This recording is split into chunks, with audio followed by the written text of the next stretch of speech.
तो इस किताब को पढ़ने का तरीका ये है कि जिस तरह एक अच्छे चेस बोर्ड पे आप याद करते हैं कि पॉन्स की मूव क्या होती है, किंग्स की क्या होती है, कासल की मूव क्या होती है, उसी तरह आपको इस किताब को पढ़ने के लिए पहले करेक्टर्स का नाम आप याद कर लें। दिमित्री कौन है, क्रामाजोव फैमिली की बात हो रही है, 4 बेटे हैं। इसी तरह ग्रुशंका कौन है, कैटरीना कौन है, इवान कौन है, एलियोशा कौन है, पावलोविच कौन है। जब आप ये करेक्टर्स याद कर लेंगे तो आप किसी बेशक कागज पर लिख लीजिए, उन करेक्टर्स को देख देख के आप पढ़ते जाएंगे तो आपके लिए इजी होता जाएगा। क्योंकि अगर आप इस किताब को पहले पढ़ लेते हैं, बाद में अगर आपको वॉर एंड पीस पढ़ना पड़ता है लियो टॉल्स्टॉय का, तो उसमें तो करेक्टर्स की तादाद ही बहुत ज्यादा है, शायद 200-300 से भी ज्यादा है। तो वो इतनी जल्दी अनफोल्ड होंगे, इतने तरीके से अनफोल्ड होंगे कि शायद आपको याद भी रखना मुमकिन ना रह सके। तो फ्योडोर दोस्तोयेव्स्की, जिसके बारे में मैंने आपको बताया कि ये राइटर भी था, फिलोसोफर भी था, कह सकते हैं साइकोलॉजिस्ट भी था, और बहुत रिलीजियस था। इसकी सारी किताब से यही चीज सामने आती है। तो ये मैंने आपकी इसकी समरी बयान की। अब मैं आपको द ग्रैंड इनक्विजिटर की तरफ लेके जाना चाहता हूं, जो कि इस किताब का हार्ट है। ब्रदर्स क्रामाजोव यानी कि इस बुक का जो हार्ट है, वो ग्रैंड इनक्विजिटर है। ये एक पोइम है, या एक आप कह लें पैसेज की शक्ल में मौजूद है इस बुक में। ये इवान ने लिखी है। Remember the intellectual son of Pavlovich Karamazov family. उसने ये किताब लिखी है और वो इसमें सवाल करता है, एग्जिस्टेंस के ऊपर सवाल करता है, आपकी लाइफ के ऊपर सवाल करता है, सफरिंग के ऊपर सवाल करता है, और बहुत सी चीजों के पीछे वो पूछता है कि हमारी फ्रीडम क्या है, हमारी फ्रीडम की प्राइस क्या है, डेस्टिनेशन के ऊपर सवाल उठा। तो ग्रैंड इंक्विजिटर की अगर मैं आपको बताऊं तो इंक्विजिटर इज अ नाउन, जिसका मतलब है जज करना, यानी कि कोई अगर ट्रायल हो रहा है और उसमें जज किसी को उसको कर रहे हैं, उसका ट्रायल कर रहे हैं, तो that thing is called inquisition.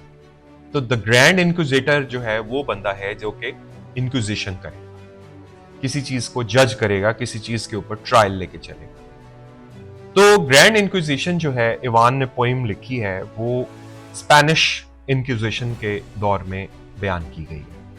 ये 14th सेंचुरी का वाकया है, जब स्पेन में इंक्विजिशन चल रही थी और लोगों को डिफरेंट ओपिनियन होने पे उनको किल किया जा रहा था, उनको सजाएं दी जा रही थी, उनको टॉर्चर किया जाता था। आए दिन कोई ना कोई ऐसा वाकया होता था। ऐसे ही एक दिन एक आदमी जो है क्राउड में अपीयर होता है और उसमें कोई ऐसी अट्रैक्शन होती है कि लोग उसकी तरफ दीवानावार खिंचे चले जाते हैं, और वो जहां से गुजरता है वहां पे कोई ना कोई छोटी छोटी बात होती है। जैसे कोई आदमी है, कहता है मुझे नजर नहीं आता, तो वो कोई ऐसी होती है बात कि उसको नजर आना शुरू हो जाता है। इसी तरह किसी को शिफा मिल जाती है।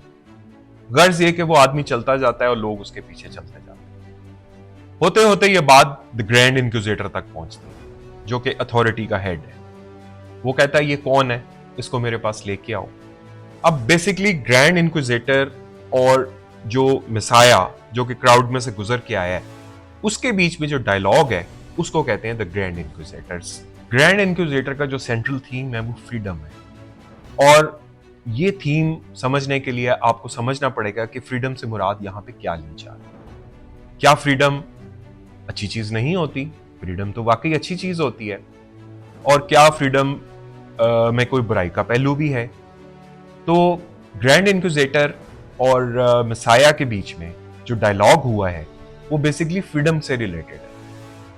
तो हमारी फ्रीडम क्या है, इसके ऊपर ये सवाल जवाब जो है, सवाल जवाब तो नहीं कह सकते, वन साइडेड ही है, क्योंकि ग्रैंड इंक्विजिटर तो उनको बोलना ही नहीं देता मसाया को, कहता मैं बोलूंगा आप सुनोगे। अब जो ग्रैंड इंक्विजिटर के जो इश्यूज हैं वो कुछ यूं हैं कि वो फ्रीडम को क्वेश्चन कर रहा है। हालांकि देखा जाए तो फ्रीडम तो कोई बुरी चीज तो नहीं है, बड़ी अच्छी बात है कि हम अपने काम करने में आजाद हैं, हम अपनी चॉइसेस के लिए आजाद हैं, हम अपनी मर्जी से जिंदगी जीना चाहते हैं। जैसे फॉर एग्जाम्पल मैं एक राइटर बनना चाहता हूँ, तो मैं राइटर बनूं, मेरे पास लिखने के लिए सफ़ा हो, मेरे पास कागज हो, मेरे दिमाग में जो ख्यालात हैं मैं उनको लिखूं, तो मैं राइटर बनना चाहता हूं। तो फ्रीडम तो बहुत अच्छी चीज है। लेकिन ग्रैंड इंक्विजिटर जो है वो ये कहता है कि फ्रीडम से लोग फंस जाते हैं। अब वो क्यों फंस जाते हैं और वो क्यों ऐसा समझता है कि ऐसा होता होगा, ये हम देखते हैं।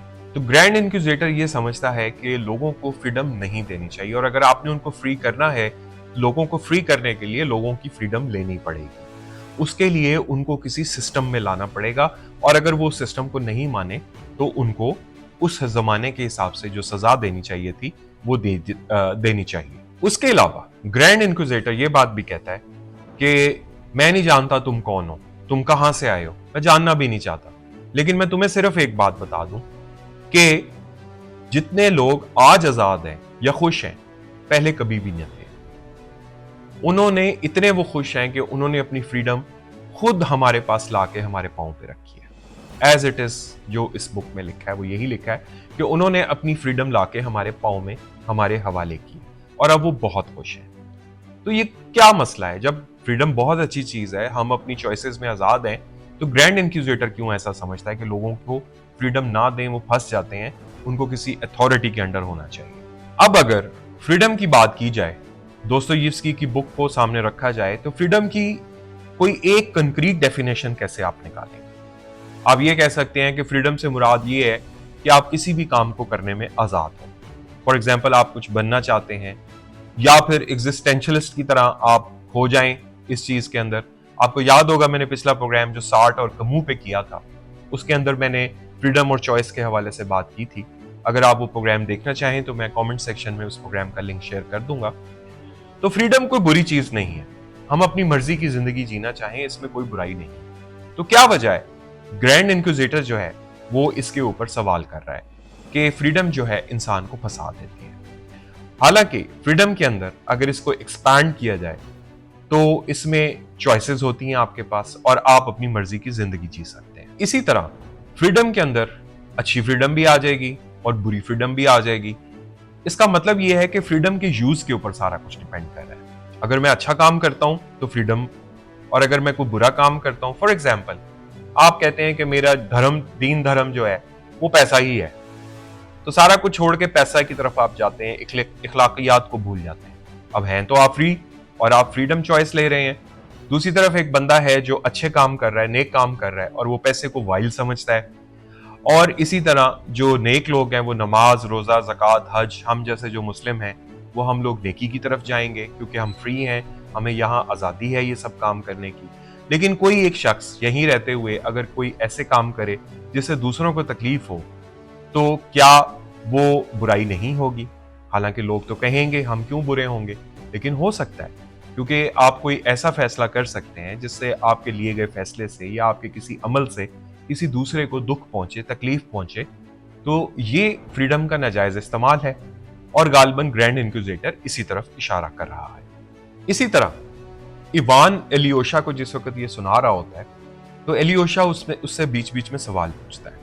तो इवान उसको बताता है कि इस दुनिया में सफरिंग्स बहुत ज्यादा है। वो एक किस्सा भी सुनाता है इसको कि किस तरह एक आदमी है, उसके पास बहुत सारे ब्लड हाउंड्स हैं। तो एक दिन वो देखता है कि उसका एक हाउंड जो है वो थोड़ा लगड़ा के चल रहा है। तो वो पता करता है अपने सर्वेंट से कि ये मेरे हाउंड को किसने कहा है।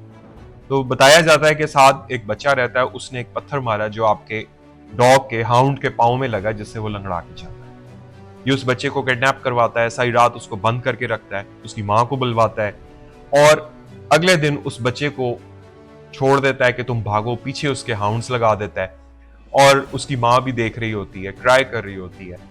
इसी तरह जितने जुल्म के वाकयात हुए बच्चों के ऊपर, इवान ने उसके कटिंग्स अपने पास जमा करके रखी होती हैं और वो बच्चों की सफरिंग से बहुत ज्यादा दिल बर्दाश्ता होता है।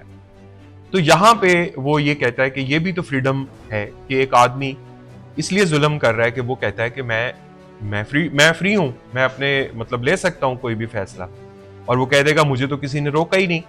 तो उसको कैसे पता लगेगा कि वो फ्रीडम भी है उसके पास, तो वो इसको किस बुरे तरीके से यूज कर रहा है। और यही चीज जो है ग्रैंड इंक्विजिटर मसाया को बता रहा है कि इंसान एक वीक, कमजोर क्रिएचर वाकया हुई है जो कि जिद्दी भी है तबीयतन। तो जिद्दी लोग तो कभी खुश नहीं हो सकते। तो ऐसा होता है कि फ्रीडम का लोग नाजायज फायदा उठा लेते हैं और वो दूसरे इंसानों के लिए तकलीफ का बायस बन जाती है। ग्रैंड इंक्विजिटर अपने तई ये समझता है कि वो फ्यूचर में देख सकता है, तो उसको पता है कि फ्रीडम जो है वो लोगों के लिए बाद में कितनी कातिल साबित होने वाली है। तो फिर इसका हल क्या है? अगर ग्रैंड इंक्विजिटर मसाया को कह रहा है कि फ्रीडम इंसान के लिए बोझ है या वो फैसला करने की कुव्वत से महरूम क्रिएचर है, तो वो कैसे फैसला करेगा? फ्रीडम के तहत लिया हुआ कोई फैसला किसी दूसरे के लिए तकलीफ का बायस बन सकता है। तो इसका हल क्या है? तो ग्रैंड इंक्विजिटर कहता है कि इसके लिए हमने एक अथॉरिटी बनाई है। देखिए, इंसान के लिए सबसे जरूरी चीज है उसका उसकी रोटी और सिक्योरिटी। तो ग्रैंड इंक्विजिटर कहता है कि लोग अगर ये दो चीजें दे दी जाएं तो वो शायद अपनी फ्रीडम की तरफ नहीं भागेंगे। जाहिर सी बात है, जो ग्रैंड इंक्विजिटर है वो अपने आप को सही साबित करने के लिए ये बातें कर रहा है, क्योंकि इंक्विजिटर ये समझता है कि लोगों को अगर रोटी मिल जाए, इसी तरह उनको सिक्योरिटी मिल जाए और उनको तहफ्फुज का एहसास हो, तो वो उनके पास जो फ्रीडम है जो कि आप उनको लेके देना चाहते थे, तो वो अपनी फ्रीडम उन्होंने हमें दे दी हुई है और हमने उनको ये चीज बड़े अरसे के बाद उनके सपुर्द कर दी है कि रोटी भी उनके पास है, सिक्योरिटी भी उनके पास है, लिहाजा वो बहुत खुश हैं। असल में फ्रीडम की जो बात है वो यहां समझनी पड़ेगी कि फ्योडोर दोस्तोयेव्स्की जो है फ्रीडम को किस सेंस में बयान करना चाह रहा है। फ्योडोर दोस्तोयेव्स्की जिस वक्त ये बात करता है तो वो इवान के जरिए एलियोशा को ये बता रहा है कि 3 टेम्पटेशंस थी। मसाया जिस वक्त विल्डरनेस में घूम रहा था तो एक ऐसी स्पिरिट जो कि इंटेलिजेंट थी, नॉन ह्यूमन थी, उसने 3 चॉइसेस, 3 टेम्पटेशंस मसाया के सामने रखी थी, जिसको मसाया ने रिफ्यूज किया और इंसान जो है उसके लिए आगे मुश्किल हुई। यानी कि पहली तो जो टेम्पटेशन थी वो ये थी कि आप इतने अरसे से भूखे प्यासे घूम रहे हो, तो ये से आपके सामने स्टोन्स पड़े हैं, आप इनको ब्रेड में कन्वर्ट कर दो। मकसद ये था कि अगर वो ब्रेड में कन्वर्ट हो जाते वो स्टोन्स, तो आने वाली जो इंसानियत है उसके लिए रोटी का कोई मसला ना होगा। लेकिन जो मसाया था उसने उस ब्रेड को उन स्टोन्स को ब्रेड में कन्वर्ट नहीं किया। उसने कहा नहीं, मुझे इंसानों के लिए फ्रीडम चाहिए, लिहाजा मैं यहां पे इसमें किसी किस्म की कोई ऐसी रद्दोबदल नहीं करूंगा, लोग सफरिंग से इस चीज को अपने लिए हासिल कर सकेंगे। तो ये वो पहली टेम्पटेशन थी जिसको उन्होंने रिफ्यूज किया। दूसरी टेम्पटेशन जो थी, उस आपको पता है इंसान को दोस्तोयेव्स्की ये लिखता है कि मिस्ट्री, मिरेकल और अथॉरिटी के बगैर इंसान जो है जिंदा नहीं रह सकते। उनको जिंदा रहने के लिए किसी ना किसी चीज पे भरोसा करना पड़ता है, किसी ना किसी चीज की तरफ देखते रहते हैं। तो सेकंड जो टेम्पटेशन दी थी स्पिरिट ने, वो ये दी थी कि आप कोई मिरेकल दिखा दो। तीसरी टेम्पटेशन ये थी कि सारी किंगडम्स दे दी जाएं और वो उसके मालिक बन जाएं, और सारी किंगडम्स का जब लोगों को पता लगे ये मालिक है तो वो उसके पीछे चलें। उसको भी उन्होंने रिफ्यूज कर दिया। उसका कहने का मकसद ये है कि आपने जब इन तीनों टेम्पटेशंस को रिफ्यूज कर दिया तो इंसानियत के लिए आपने फ्रीडम मांग ली। अब इंसान जो है choice of right and wrong के बीच में सेंस नहीं कर सकता। अगर आप ये तीनों चीजें कर लेते तो इंसान जो है लामहदूद मुद्दत के लिए एक हो जाता, उसको पता लग जाता क्या करना है क्या नहीं करना। तो जिस वक्त आप फ्रीडम मांग रहे थे उस जमाने में आपको समझाया भी गया था कि आप ये चीज ना मांगे, लेकिन आपने मांगा और इंसान को सफरिंग की तरफ ले गए। कहने का मकसद ये है कि जब आप चले गए तो जाने के बाद वो ड्यूटी हमारे पे आन पड़ी और हमने एक अथॉरिटी बनाई, उस चीज को हम लेके आगे चले और अब हमने आके इंसान को इस काबिल कर दिया है कि वो उन चीजों को एक्सेप्ट कर गया है। तभी वो ग्रैंड इंक्विजिटर कह रहा था कि इंसान ने अपनी फ्रीडम लाके हमारे पांव पे खुद अपनी मर्जी से छोड़ी है और वो बहुत खुश है। इसलिए खुश है कि हमने उसको सिक्योरिटी भी दी है, हमने उसको स्पिरिचुअलिटी के लेसन्स भी देते हैं और उसको अब हम फूड भी प्रोवाइड करते हैं। तो इंसान को और क्या चाहिए, क्योंकि इंसान तकलीफ नहीं उठा सकता, बुनियादी तौर पे वो कमजोर होता है। इसलिए जब उसको ये सारी चीजें मिल जाती हैं तो वो फिर रिलैक्स हो जाता है, हैप्पी हो जाता है। तो ग्रैंड इंक्विजिटर यहां तक बात करके चुप हो जाता है। उसके ख्याल में मसाया जो है अब उसको कोई बात कहेगा, लेकिन मसाया चुप करके उठता है और जाता जाता ग्रैंड इंक्विजिटर की पेशानी पे बोसा दे देता है। यानी कि उसका मैसेज ये है, जिस तरह तुम्हारे पास आजादी थी बोलने की, इसी तरह बाकी इंसानों के पास भी आजादी है चूज करने की। तुमने ये चूज किया, बाकी लोग भी अपनी मर्जी से चूज करें। तो मैसेज आखिर में दोस्तोयेव्स्की ग्रैंड इंक्विजिटर में यही देना चाहता था। यहां पे मैं आपको बताता चलूं कि फ्योडोर दोस्तोयेव्स्की की अपनी जिंदगी भी बहुत तकलीफों में गुजरी थी। इसको जेल भी हुई थी, ये साइबेरिया भी गया, वहां जेल में रह के इसने जो है तकलीफ बर्दाश्त की। वहीं से इसको समझ आया कि मुझे आगे क्या करना है और इसने फिर ये बड़ी बड़ी तसनीफें तहरीर की, जैसे the idiot, crime and punishment और ये ब्रदर्स कारामाज़ोव जिसका मैं जिक्र कर रहा हूँ, नोट्स फ्रॉम अंडरग्राउंड, जिसकी मैं आपके आपके पास लेके आऊंगा किसी वक्त, उसका रिव्यू भी लेके आऊंगा। ये बड़ी अजीम किताबें हैं। कहने का मकसद ये है कि दोस्तोयेव्स्की जो है बेसिकली इंसान को रिलीजन और फेथ की तरफ लेके जाता है, क्योंकि उस जमाने में मॉडर्न वेव्स आ रही थी, जैसे कि मैंने आपको पहले जिक्र किया, एनलाइटनमेंट का दौरा था, लोग सवाल कर रहे थे, पुरानी रवायात जो थी उनकी शिकस्त और रेख्त का अमल जारी था, डार्क एजेस ख़त्म हो रही थी उधर यूरोप में, और यूरोप से वो जो वेव्स थी रशिया तक पहुंच रही थी। तो वहाँ का जो नौजवान तबका था उनके अंदर पुरानी रवायात को सवाल वो लोग कर रहे थे, जैसे कि फैमिली स्ट्रक्चर हो गया, और रहने के तौर तरीके हो गए, नौकरी करने के तौर तरीके हो गए, इंडस्ट्रियल रेवोल्यूशन आ रही थी, और जो आपका खानदानी स्ट्रक्चर था वो टूट फूट का शिकार हो रहा था। तो दोस्तोयेव्स्की जो था वो इन तमाम चीज़ों से बहुत सख्त परेशान रहता था कि मेरी जो कंट्री की यूथ है वो किस तरफ जा रही है। और ये याद रखिए कि दोस्तोयेव्स्की के इस रुख को, जिसमें वो अथॉरिटी को चैलेंज कर रहा है, आप इसको एक और नज़र से भी देख सकते हैं। बेसिकली वो सोशलिज्म को एड्रेस कर रहा है, क्योंकि सोशलिज्म के अंदर एग्जैक्टली यही चीज़ है कि हम इंसान को सारा कुछ दे देते हैं, रोटी दे देते हैं, उसको नौकरी दे देते हैं, और वो अपनी एक लगी बंदी सर्कल के अंदर जो है मूव करे। जबकि दोस्तोयेव्स्की जो है कह रहा था कि इंसानों को जिंदा रहने के लिए फेथ भी चाहिए, रिलीजन भी चाहिए, और वो अपने नौजवानों को वापस अपनी लाइफ की तरफ भी लेके आ रहा था कि फ्रीडम का लेसन ना भूल जाना, क्योंकि जाहिर सी बात है कि इंसान के अंदर एक सोच तो आती है, और वो इसीलिए नमाज भी पढ़ता है, इसीलिए इबादत भी करता है। तो यही वो चीज़ है जो फ्योडोर दोस्तोयेव्स्की जो है अपने यूथ को ये मैसेज दे रहा था कि हम सिर्फ रोटी पानी और इसके लिए दुनिया में नहीं आते, हमारी सोच भी हमारे साथ है। तो उसके लिए उसने ग्रैंड इंक्विजिटर का ये डायलॉग जो है डिज़ाइन किया, जिसमें इंक्विजिटर जो है अथॉरिटी थी, और उसमें वो सोशलिज्म के या मार्क्सिज्म को वो एड्रेस कर रहा था कि ये जो सिस्टम है ये हमारी रिवायतों से मैच नहीं करता, क्योंकि ये उस जमाने की बात है। बाद में आने वाली चीज़ों को डिफरेंट तरीके से देखा जा सकता है, क्योंकि फ्योडोर दोस्तोयेव्स्की जो है एक राइटर है, उसने अपने अंदाज से चीज़ों को देखा। बाद में आने वालों ने चीज़ों को और मुख्तलिफ अंदाज से देखा, मुख्तलिफ तरीके से देखा गया, मुख्तलिफ पर्सपेक्टिव सामने आए, मुख्तलिफ बुक्स सामने आई। तो फ्योडोर दोस्तोयेव्स्की ने जो अपने ज़माने में फील किया, जैसे अब इवान का करेक्टर है, उसने इवान के ज़रिए मॉडर्न थॉट को दिखाया। एलियोशा का करेक्टर है जो कि पाव्लोविच का बेटा है, उससे उसने स्पिरिचुअलिटी का रास्ता दिखाया। और जबकि दिमित्री जो है उसके ज़रिए उसने सोल्जर का रूप दिखाया, और बाकी ग्रुशेंका और जो कैटरीना थी और बाकी जो आम लोग नावल में चल फिर रहे हैं, उसने उनसे आम जिंदगी के करेक्टर्स के बारे में बताया। तो ये किताब जो है बेसिकली उस सदी को जानने के लिए, समझने के लिए बेहतरीन बुक है कि क्या ख्यालात चल रहे थे, क्या सोच चल रही थी, राइटर्स कैसे सोचते थे, फिलॉसफी क्या थी। ऑब्वियसली दोस्तोयेव्स्की भी एक एग्जिस्टेंशलिस्ट था, उसने ये क्वेश्चंस किए, लेकिन उसने ये क्वेश्चन किए फ्रीडम के ऊपर, चॉइस के ऊपर, अथॉरिटी के ऊपर, और उसने फेथ की तरफ लोगों को ले जाने की कोशिश की।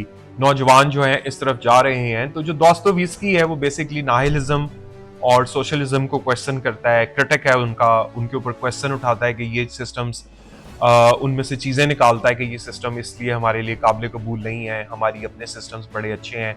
जो जाहिर है वो अपने ऑर्थोडॉक्स सिस्टम की बात कर रहा है, जो उस ज़माने में राइट्स थे, जो रवायात थी। तो इस तरीके से ये जो बुक है अगर आप लेके पढ़ेंगे तो आपको इसमें बहुत कुछ सीखने का मौका मिलेगा, और आपका जहन भी खुलेगा। तो आप इस किताब को ज़रूर पढ़िएगा। आप मुझे बताइएगा आपको मेरा ये रिव्यू कैसा लगा, और इंशाल्लाह ये मेरे रिव्यूज़ जारी रहेंगे आपके साथ। फिर नेक्स्ट वीक नेक्स्ट बुक के ऊपर मुलाकात होगी। तब तक के लिए इजाज़त दीजिए। Thank you very much. See you next time.